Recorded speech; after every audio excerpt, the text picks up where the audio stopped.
What was the worst pain you have ever felt?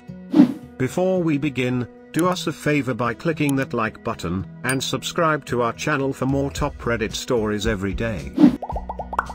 Physical, kidney stones, 6 times. Emotional, the unexpected death of the first love of my life after just 2 years of knowing her. Took a long time to get over that, sufficiently to move on. Just experienced that emotional one a few months ago. Keep it going bro. I experienced it 20 years ago. My father-in-law lost his wife 26 years ago, way before I met my wife. He never remarried or even dated seriously again. He still talks about her every day. It's actually more beautiful than sad. Still hurts. Good luck to you both. Dislocated my hip by busting it through the front of my pelvis, destroying part of my pelvis, and tearing my hamstring 60% through, all in one swift motion. I need to know how you did this. Ouch. Playing ice hockey was in the splits. They crashed the net, being like 2 to 4 years older and larger than me. While one person was under one leg, shoved the rest of my body back as my legs stayed in place. Playing ice hockey. Okay, good. I'm safe.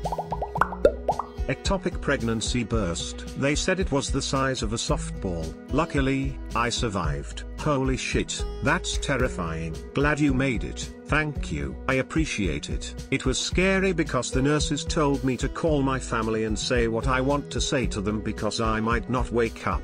Thankfully I did, and I'm doing a lot better. The doctor said the same thing to me when mine ruptured. He said I might not come out of surgery and I should call my dad. I was off my face on painkillers, so my mum called him for me. My dad had a stroke when he heard the news and he was taken in an ambulance to the same hospital I was in. He was downstairs in the ER and I was upstairs having surgery. Fucking bad day that was. Having my nail bed scraped to clean it after gauze was removed. The nail was removed in surgery. It was pretty much sandpaper on an open wound. I cut my thumb off in the same incident and that pain was 1/10 compared to my other finger that only had the nail pop off. Nurse said shouldn't hurt, haha. Fuck you, nurse. Nail beds are so sensitive you can sometimes depress them to rouse people who are knocked out. My nurse must have just fucking hated me. Some of them suck. When I was in the hospital after a bad accident, I had a nurse that seemed to hate my very existence. Not sure why. I was a 12-year-old girl. Even my mom agrees though that she seemed to intentionally smash into my bed when mopping. I had 4 broken bones, and could barely get 2 hours without extreme pain even with pain medication. So her doing that caused me a lot of agony. Maybe she was just mad she had to clean, I don't know. Cluster migraines. I seriously wouldn't wish this on my worst enemy. I get cluster migraines, so I feel you. Can I ask what you/your neuro have tried for it? All painkillers up to morphine didn't work. Medical weed works somewhat but not really, and pure oxygen works reasonably well. The oxygen is seriously what I would suggest, depending on the intensity of the cluster you have, and according to my neurologist, I have mild clusters although they don't feel like it in the moment, and people who have even worse ones have all my sympathy. The oxygen will help, but it takes some time. It does not start working immediately, plus you have to breathe it in deeply, which might be hard when your head is exploding. Thank you for the oxygen tip. I'm one of those people with severe cluster headaches. I have been taking basically infant doses of Valium every day, but I'm worried BC benzos are super addictive and I've been on it for years.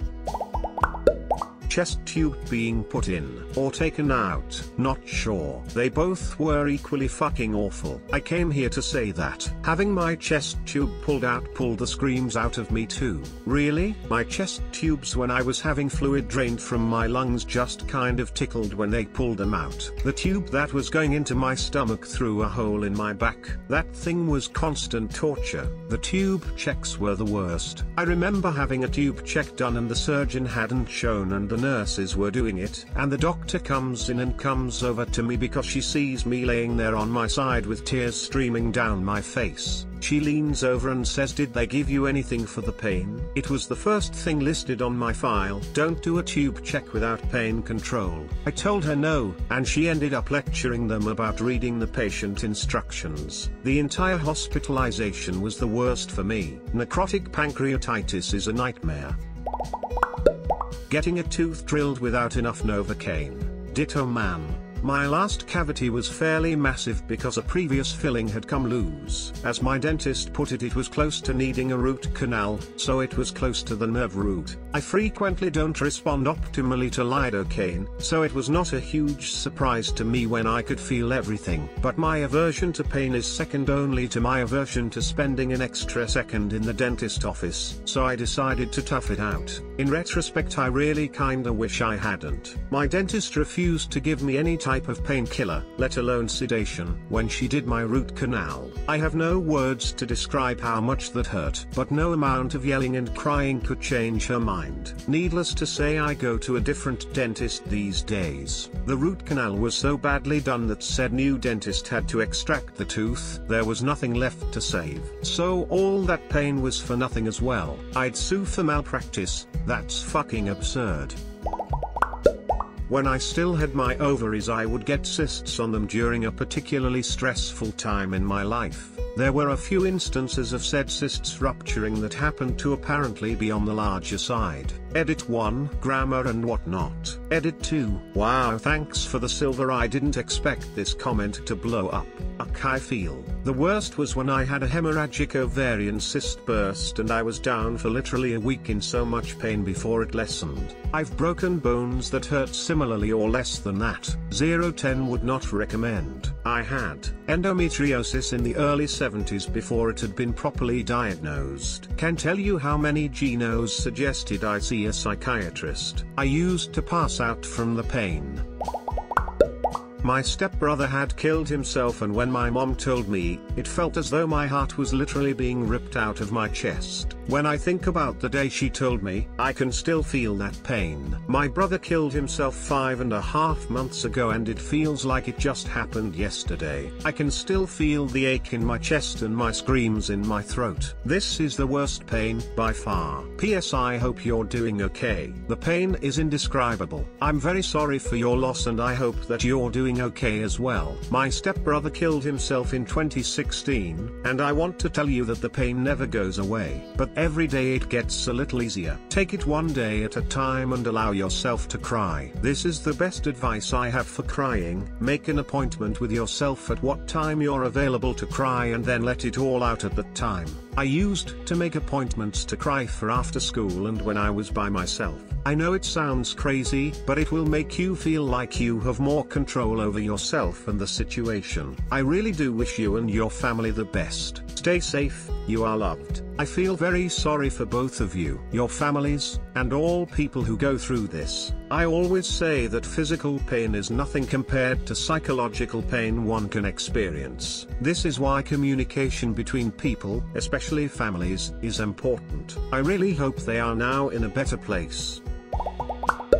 When I was 7, I decided to go on a bike ride. Being the idiot I was, I thought I could go down a really steep road all by myself without supervision. This was just after I had learned to ride a bike. When I started to pick up speed, I thought I should stop my bike, but instead of putting my feet down and slowly come to a halt, my dumbass thought I'll just squeeze the brakes and the bike will stop. Instead, I went all the way down the road, crashed into someone's electrical box, and practically flew off my bike. I broke my right side of my femur. That wasn't even the most painful part though. That was when my dad found me and thought, yeah, he looks fine, and grabbed me by the arm to try and lift me off my feet. Obviously it hurt like hell. Edit, the bike had no rear brakes, it was a pretty basic kid's bike. And by using feet I meant my shoes. Sorry for not clarifying. When I was 7, I read this as when I was 71.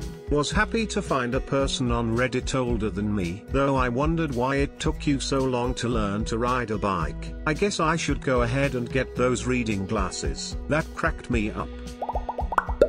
Getting my ankle run over. Edit, if people want the full story DM me and I'll send it over. Oh my god, the exact same thing happened to me. Worst part was that I was so filled with adrenaline that I didn't actually feel it until later on. I've heard from friends in the medical field that ankle injuries are sometimes the worst thing that can happen to someone, simply because the adrenaline blocks out the pain, so people will get up and start walking around, destroying the already damaged ankle in the process. My wife said that the pain from snapping the ball of the joint off her tubular hurt worse than anything she experienced giving birth to our 2 children. Having been there at all 3 occasions, I believe her. Edit. I meant to write fibula, just making it entirely worse. FFS. Edit 2. Fibula and tibia are the small and large bones going from your knee to your ankle. She snapped the ball and a large chunk of bone off the end of the fibula while playing a Sunday morning game of soccer. I was 50 meters away and heard the snap as she went down. She had to have surgery the next morning. Head-on car accident. I was in a little Toyota Yaris and he was in a big 4-wheel drive. I woke up in the ditch with searing pain in my neck that radiated down my arm, causing pins and needles and numbness. I also had very bad whiplash, including intense bruising. I would wake up every night with crushing chest pain. On top of that, I had a very bad concussion. Edit. Thanks for your concern. My accident happened a couple of months ago, so I'm still recovering from concussion. I'm doing a lot better though. Edit. I'm a lady, not a man. Lol. Edit. I would recommend a Yaris. It's what saved my life. 4 airbags deployed and the crumple zone saved me from being crushed by the 4-wheel drive. Edit. The front of my vehicle was crushed right to the windscreen. The crumple zone and airbags saved me from being killed. I had to be cut out of the car. Edit. The vehicle that smashed into me was a Holden Colorado. Thank you for watching this fantastic video. Please tap one of the 4 videos on the screen for another amazing Ultra Reddit video.